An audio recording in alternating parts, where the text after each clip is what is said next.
आज हम सभी लोग सुनने वाले हैं कबीरदास जी का दोहा, जो कि बहुत ही इम्पोर्टेंट है। और उसका दोहा पढ़ेंगे और अर्थ, आधुनिक अर्थ और उसका आने वाले समय में संदेश। तो आज का दोहा है, दुख में सुमिरन सब करे, सुख में करे न कोई, और जो सुख में सुमिरन करे तो दुख काहे होय। कबीरदास जी का इस दोहे का अर्थ है, जब मनुष्य दुख और कठिनाई में होता है तब ईश्वर को याद करता है।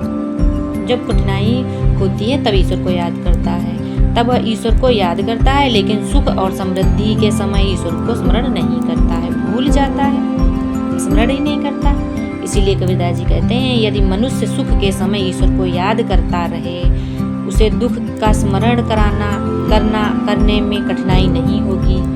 तो सुख में भी याद करो ईश्वर को, दुख में भी याद करो। दोनों परिस्थितियों में जब हम ईश्वर को याद करते हैं तो हमारे समय आने वाली परिस्थितियाँ, कठिनाइयों का, समस्याओं का हल मिल जाता है, ईश्वर हमारी मदद करता है। इसलिए इस दोहे का अर्थ बहुत ही इम्पोर्टेंट है जीवन में। अगर इस दोहे को धारण किया जाए तो हर परिस्थितियों से बाहर निकला जा सकता है, हर कठिन परिस्थितियों में। आधुनिक अर्थ क्या है कि आज के समय में हमें इसका अर्थ ये है कि हम केवल परेशानी के समय ही ईश्वर को अच्छे विचारों और अपने मूल्यों में याद करना चाहिए, लेकिन सफलता, पैसा, सुख, समृद्धि पर भी हमें ईश्वर को याद करना चाहिए। जब सफलता मिल जाए, सुख हो जाए, समृद्धि हो जाए, विनम्रता हो, कृतज्ञ हो, सकारात्मक विचार होने चाहिए।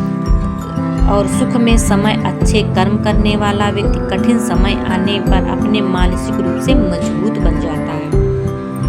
कठिन समय में भी जब ईश्वर को सुख में याद करो और कठिन परिस्थितियाँ आती हैं तब ईश्वर को अच्छे समय में, जब ईश्वर को याद करते रहते हैं तो हर परेशानी का सामना हमें करने में सरलता हो जाती है। तो ये इसका संदेश है। अब संदेश क्या है इसका? इस दोहे का मुख्य संदेश है कि ईश्वर का स्मरण और अच्छे कर्म केवल दुख के समय नहीं, बल्कि हर परिस्थिति में,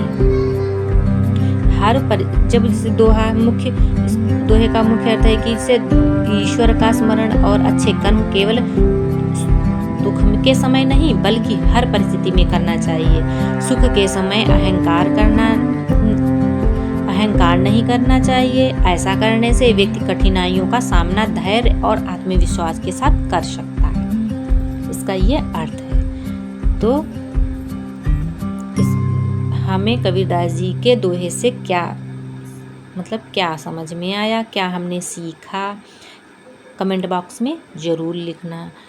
और ऐसे ही दोहे को अर्थ के साथ पढ़ने के लिए हमारे चैनल को सब्सक्राइब कर लीजिए, लाइक कीजिए, कमेंट कीजिए और थैंक यू।